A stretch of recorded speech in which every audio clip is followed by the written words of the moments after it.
Et si, sans le savoir, vous aviez privé votre corps d'un remède naturel puissant simplement par peur du sucre, ce que vous allez entendre va changer votre façon de manger, et peut-être votre santé entière. Je suis médecin, et bien que je sois aujourd'hui à la retraite, je n'ai jamais cessé d'observer, de réfléchir, ni d'écouter. J'ai passé plus de 40 ans à soigner, diagnostiquer, conseiller, mais c'est seulement maintenant, avec le recul des années et le silence de mon cabinet vide, que je réalise à quel point nous avons parfois transmis des vérités incomplètes, des vérités qui, sans le vouloir, ont provoqué plus de peur que de santé. Laissez-moi vous poser une question brutale mais nécessaire. Combien d'entre vous, après avoir reçu un diagnostic de diabète, ont commencé à vivre dans la peur de leur propre assiette? Combien ont regardé un fruit mûr comme s'il s'agissait d'un poison déguisé? Combien ont, au nom du sucre, renoncé à la joie simple de croquer dans une fraise ou de peler une orange au petit matin? Je ne vous juge pas, je vous comprends. J'ai vu ces regards perdus, ces patients qui me demandaient timidement « Docteur, est-ce que j'ai encore le droit de manger des fruits ?» Et pendant des années, j'ai répondu ce qu'on m'avait enseigné, ce que les protocoles recommandaient, ce que les manuels imposaient. Méfiez-vous des fruits sucrés, ils font grimper la glycémie. Mais au fond de moi, une petite voix doutait, parce que je voyais des patients qui, malgré toutes les interdictions, ne guérissaient pas mieux. Certains perdaient l'envie de manger, d'autres sombraient dans la frustration. Beaucoup me disaient avoir perdu le goût de vivre. Et si nous nous étions trompés? Et si, à force de craindre le sucre, nous avions oublié que la nature, elle, sait équilibrer ce qu'elle crée? Et si certains fruits, ceux-là même que vous avez appris à fuir, étaient en réalité des remèdes silencieux, porteurs de douceur, mais aussi de réparation profonde? Les nouvelles découvertes scientifiques accumulées ces 10 dernières années remettent en cause nos anciennes certitudes. Elles montrent que certains fruits naturellement sucrés, loin de nuire, peuvent au contraire aider le corps à mieux gérer le glucose, à réduire l'inflammation, à soutenir le système digestif, voire à améliorer la mémoire et l'énergie. Pas tous les fruits, bien sûr, mais certains. Et tout dépend de comment on les mange, quand et avec quoi. Je pense à Arlette, 72 ans, ancienne institutrice à Dijon.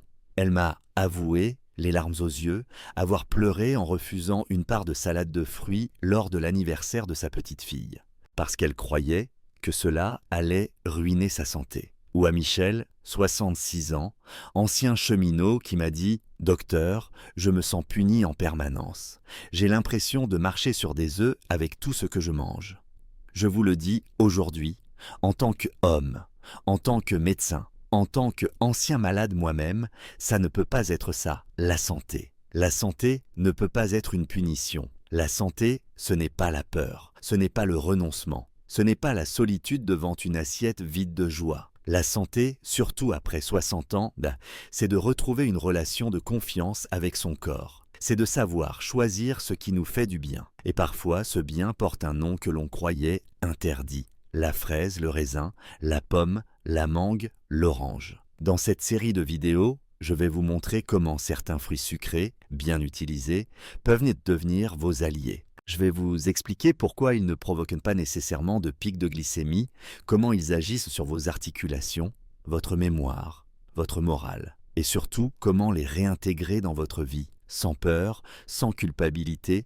avec sagesse et discernement. Mais avant cela, j'ai besoin de vous. Si ce message vous parle, si vous vous êtes déjà senti seul, puni ou confus face à la nourriture depuis que vous vivez avec le diabète, alors je vous invite à vous abonner à cette chaîne. C'est votre manière à vous de me dire « Oui, docteur, continuez, parlez pour nous, donnez-nous les clés pour mieux vivre. » Et je vous promets ceci, tant que vous serez là pour écouter, moi, je serai là pour transmettre. Maintenant, je vous pose une question simple. Elle peut paraître anodine, mais elle en dit long sur votre rapport à la santé. Selon vous, qu'est-ce qui est le plus dangereux pour une personne diabétique? A. Manger une orange entière, lentement, avec un peu d'amande. B.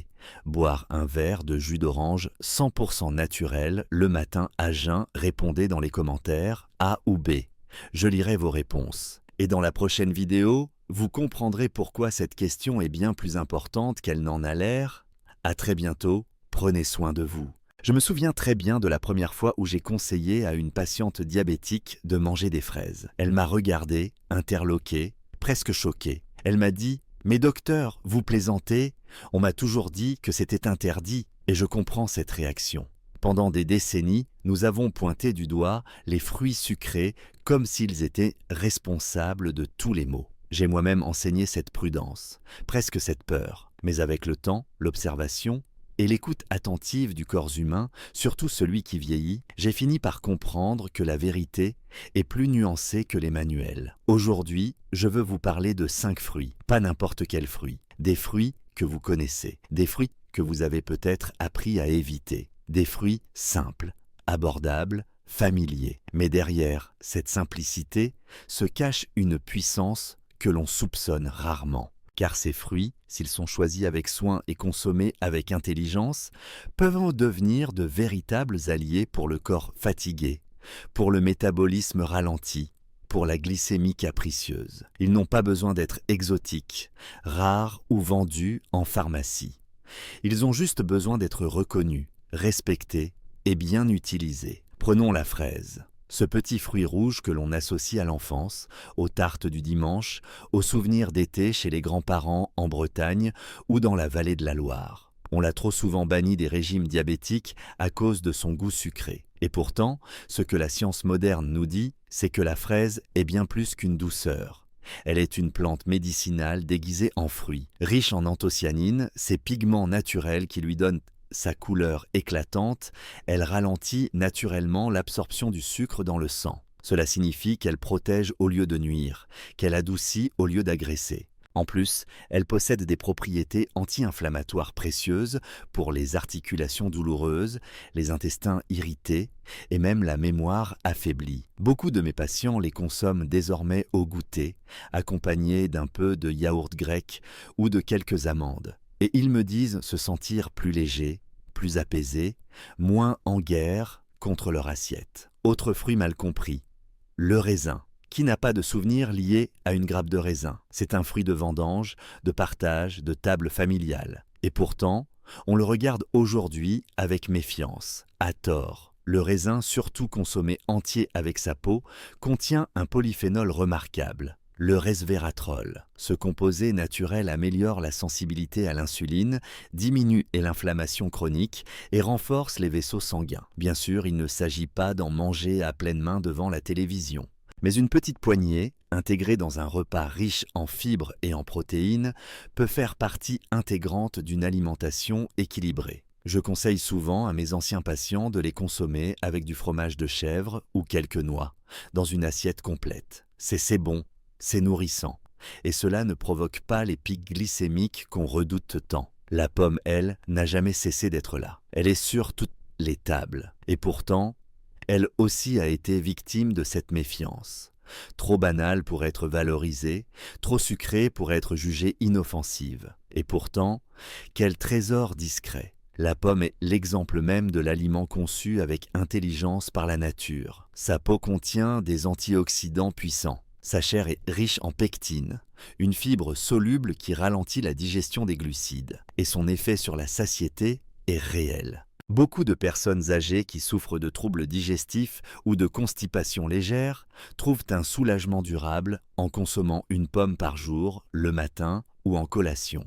Et il y a aussi le geste, ce croquant rassurant, cette sensation de propreté, de retour à l'essentiel que beaucoup me décrivent avec émotion.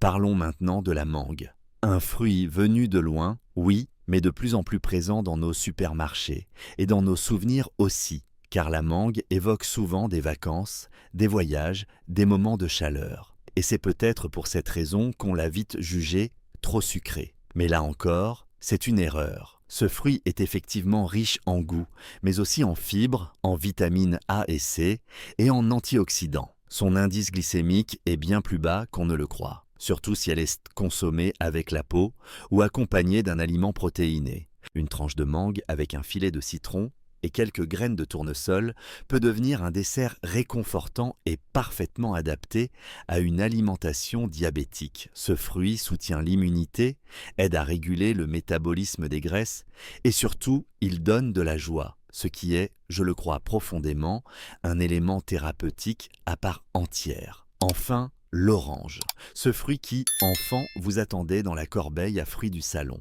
Ce fruit qu'on pelait lentement, en respirant son parfum acidulé. L'orange est une source précieuse de vitamine C, mais aussi de fibres, à condition de la manger entière, et non sous forme de jus. Ce détail change tout. L'orange consommée, avec ses membranes internes, ralentit l'absorption du glucose, hydrate le corps, soutient la tension artérielle grâce à son potassium et protège les capillaires. Et puis, il y a le geste.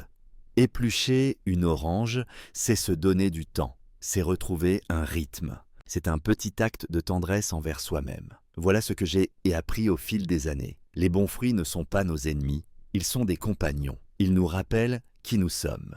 Ils réconcilient le plaisir et la santé. Mais pour cela, il faut réapprendre à les écouter, à les associer intelligemment, à les respecter. Dans la prochaine partie, je vous parlerai de ces fruits qui, malgré leur image saine, peuvent au contraire déséquilibrer profondément votre glycémie. Des pièges que l'on ne voit pas venir et qui peuvent vous empêcher d'aller mieux, même avec les meilleures intentions. Mais pour l'instant, retenez ceci. Il existe des douceurs que vous pouvez accueillir dans votre quotidien, non pas malgré le diabète, mais justement à cause de lui, parce que votre corps mérite des aliments vrais, complets, respectueux, et qu'à tout âge, il est encore possible de se faire du bien.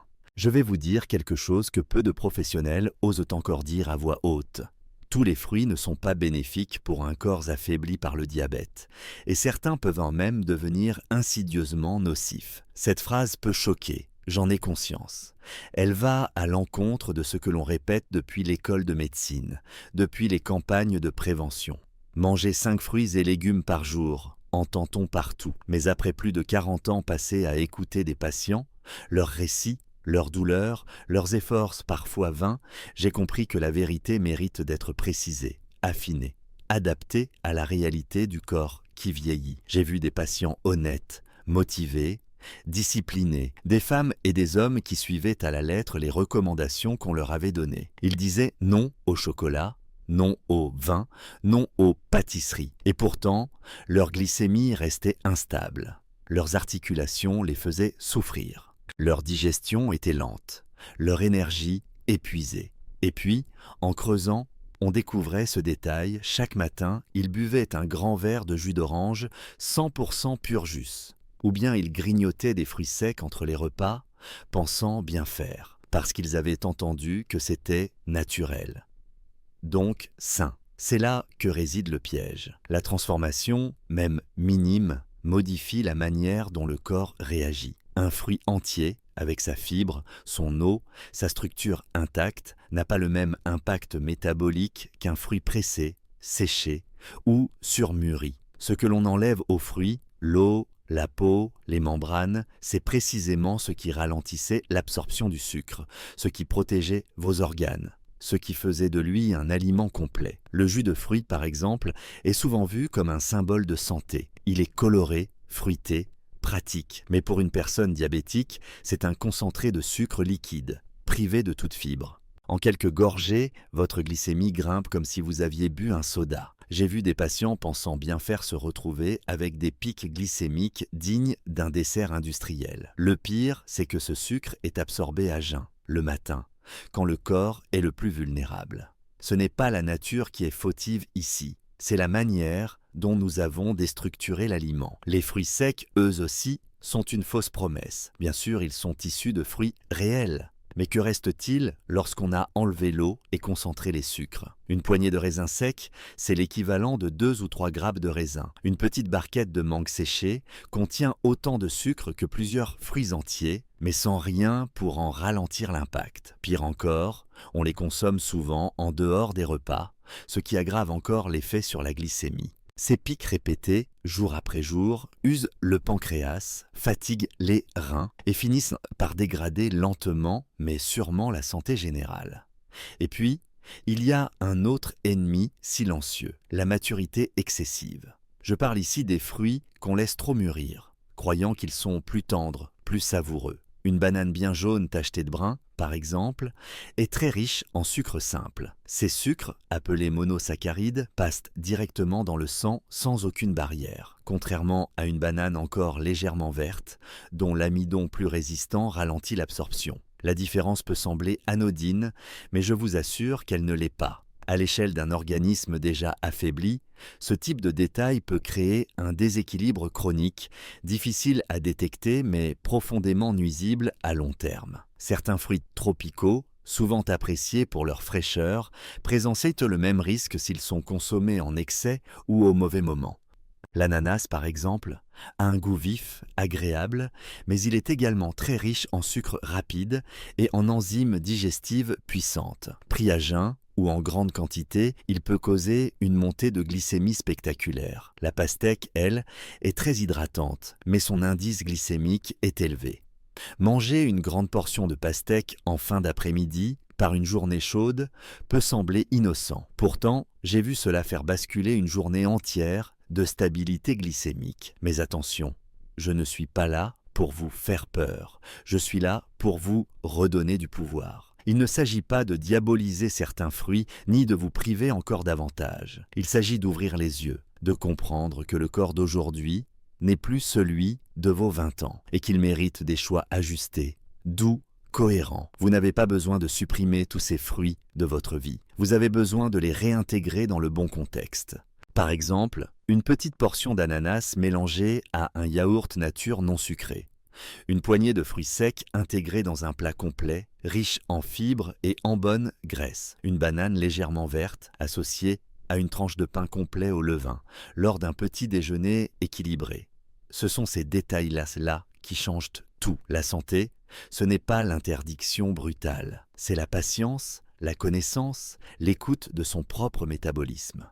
C'est accepter de sortir des slogans simplistes pour entrer dans une forme d'alimentation mature, consciente, respectueuse. La bonne nouvelle, c'est que ce type d'équilibre n'exige ni argent ni privation. Il demande simplement d'apprendre à regarder différemment ce que vous avez déjà entre les mains. Je vous encourage à reprendre en main votre relation aux fruits, à observer ce qui vous fait du bien, ce qui vous alourdit, ce qui vous donne de l'énergie. Car oui, il existe des fruits qui soulagent et d'autres qui, mal choisis, vous freinent. La clé, ce n'est pas de choisir entre plaisir et santé, c'est de comprendre que le plaisir peut soutenir la santé, s'il est guidé par la lucidité. Dans le prochain épisode, je vous parlerai d'un aspect encore plus subtil, la place des émotions dans l'acte de manger, parce que ce n'est pas seulement votre pancréas qui souffre quand vous vous privez, c'est aussi votre cœur, vos souvenirs, votre humanité. Et ça, nous devons aussi en prendre soin.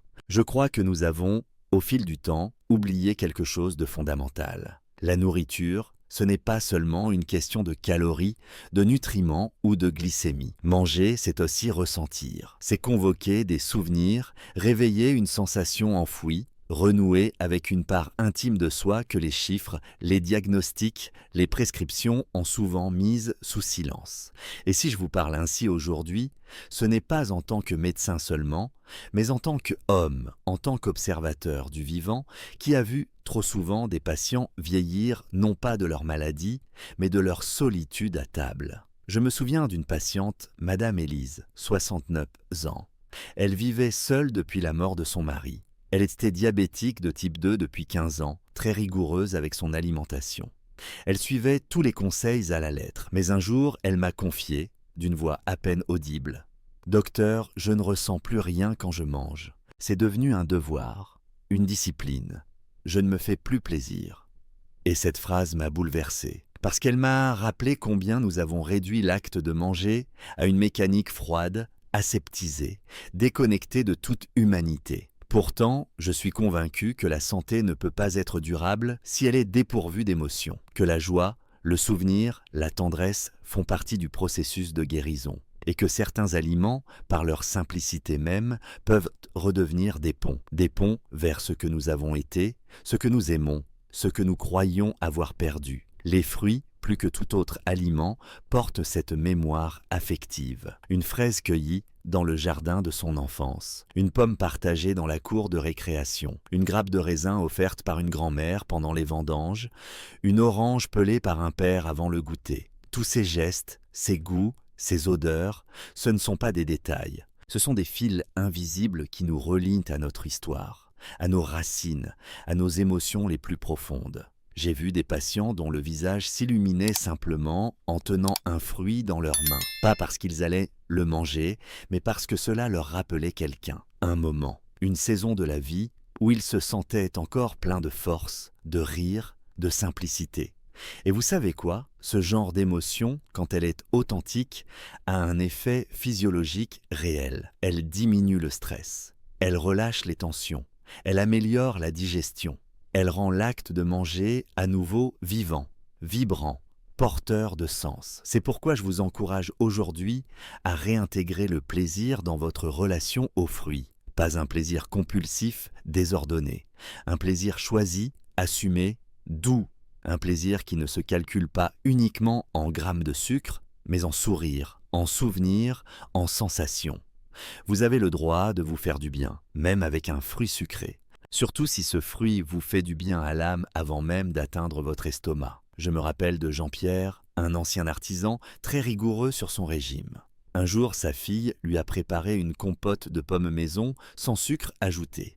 Il n'en avait pas mangé depuis des années. Il l'a goûtée en silence, puis il a pleuré. Il m'a dit plus tard, « Ce n'est pas la compote qui m'a ému, c'est tout ce qu'elle représentait, ma mère, mon enfance, mon premier hiver à la ferme. Et vous voyez, c'est cela que nous devons retrouver. Car un aliment, ce n'est pas seulement ce que vous ingérez, c'est aussi ce qu'il déclenche en vous. Dans mes dernières années de pratique, j'ai commencé à poser une question inhabituelle à mes patients âgés. Quel est le fruit qui vous rend heureux? Pas celui qui est le moins sucré, pas celui qui est à la mode, celui qui vous parle, celui qui vous réchauffe. Et en partant de là, nous construisions ensemble une nouvelle approche alimentaire. Plus humaine, plus sensible, plus juste. Je ne vous dis pas de vous jeter sur tous les fruits de l'étalage sous prétexte qu'ils vous rappellent de bons souvenirs. Je vous invite à revisiter ces liens émotionnels avec lucidité, à faire de vos émotions un guide, pas un piège, à réintroduire dans votre quotidien des gestes tendres, couper une orange lentement, en respirer le parfum, préparer une salade de fruits pour vous seul, comme un cadeau. Congeler quelques raisins et les savourer le soir comme on savoure un souvenir. La santé, c'est aussi cela. C'est retrouver du sens dans l'ordinaire. Ce n'est pas vivre en permanence dans la restriction et la peur. Ce n'est pas supprimer tout ce qui a un goût, une couleur, une histoire. C'est savoir accueillir avec intelligence ce qui fait du bien. À votre glycémie, bien sûr, mais aussi à votre cœur, à votre mémoire, à votre humanité. Je crois profondément que le plaisir n'est pas l'ennemi du diabète. L'excès, oui, la négligence peut-être.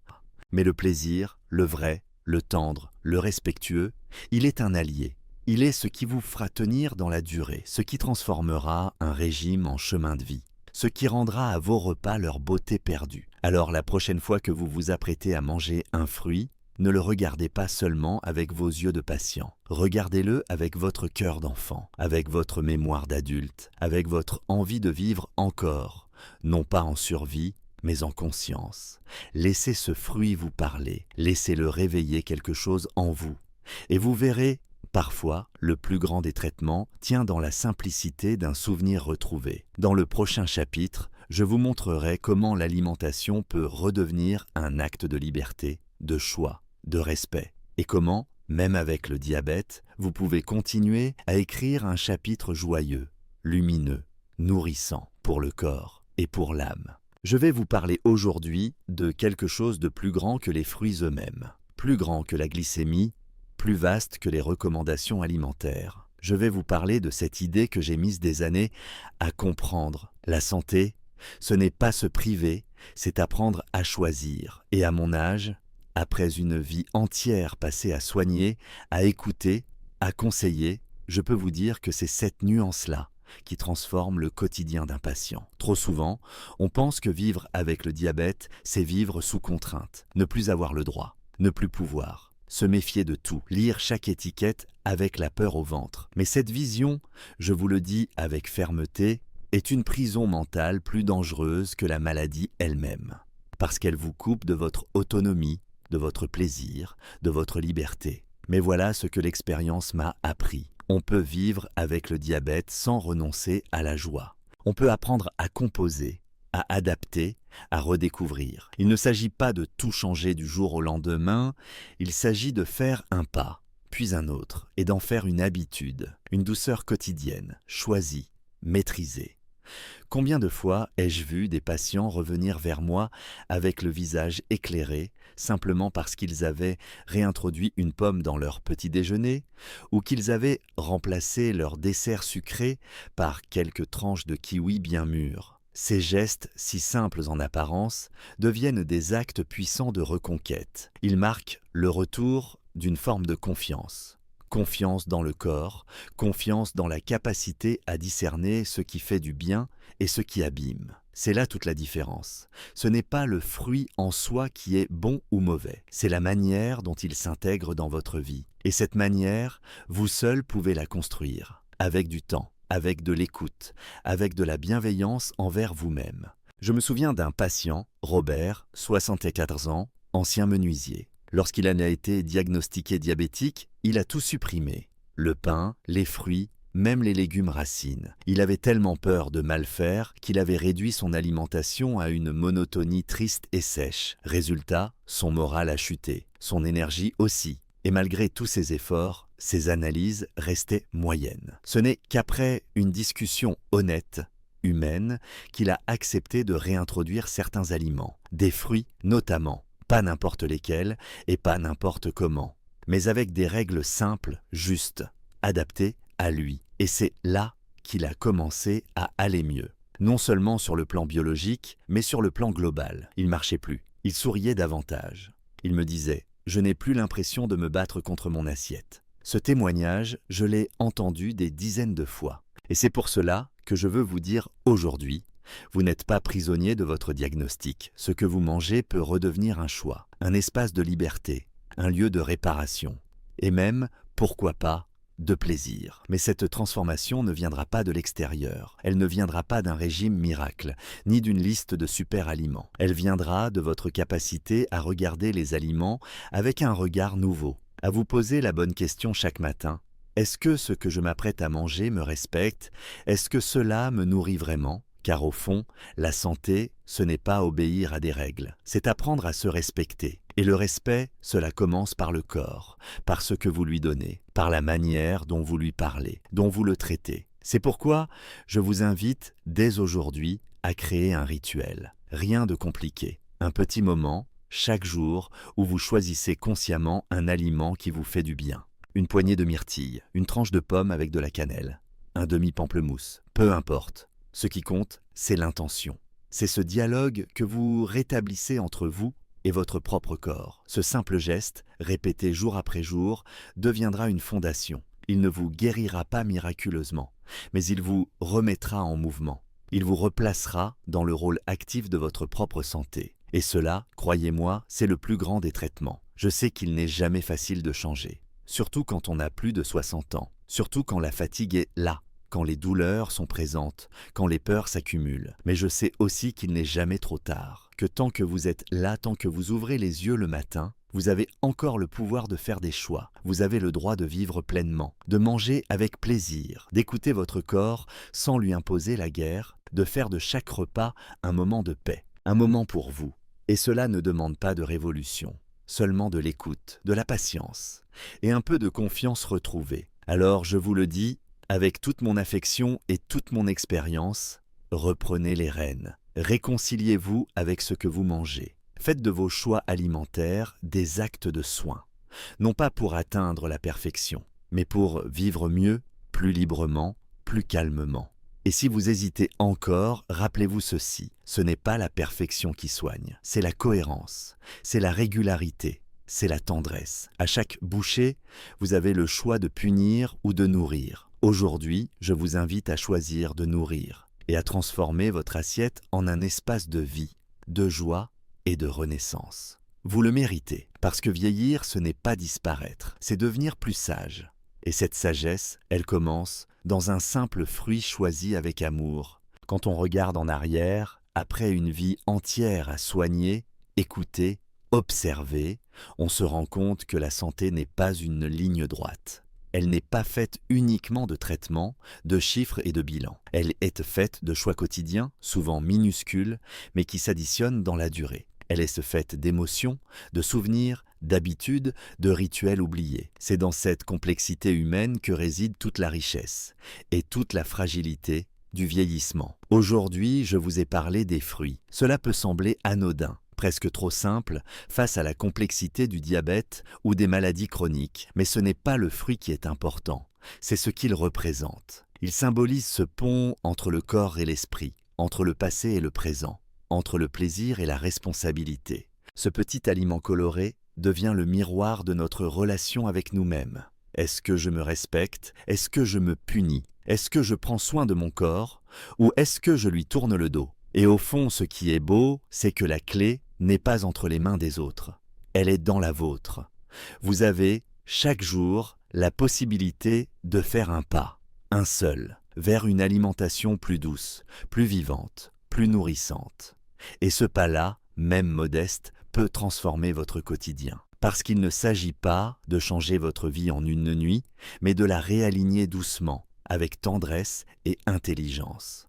Je ne suis plus un jeune médecin. J'ai connu l'époque où l'on prescrivait plus qu'on écoutait. Mais les années m'ont appris que le soin le plus puissant naît dans l'autonomie retrouvée du patient. Ce que vous apprenez, ce que vous appliquez avec confiance, ce que vous ressentez dans votre propre corps, voilà ce qui a le plus de valeur, voilà ce qui dure. Si vous vivez avec le diabète ou si vous accompagnez quelqu'un qui en souffre, je vous encourage à ne plus voir les repas comme des champs de bataille, à transformer vos choix alimentaires en actes d'amour, pas de peur, à réintégrer dans votre quotidien la beauté de la simplicité, la couleur des fruits, la mémoire des goûts, parce qu'en vérité, c'est là que réside une part de votre vitalité.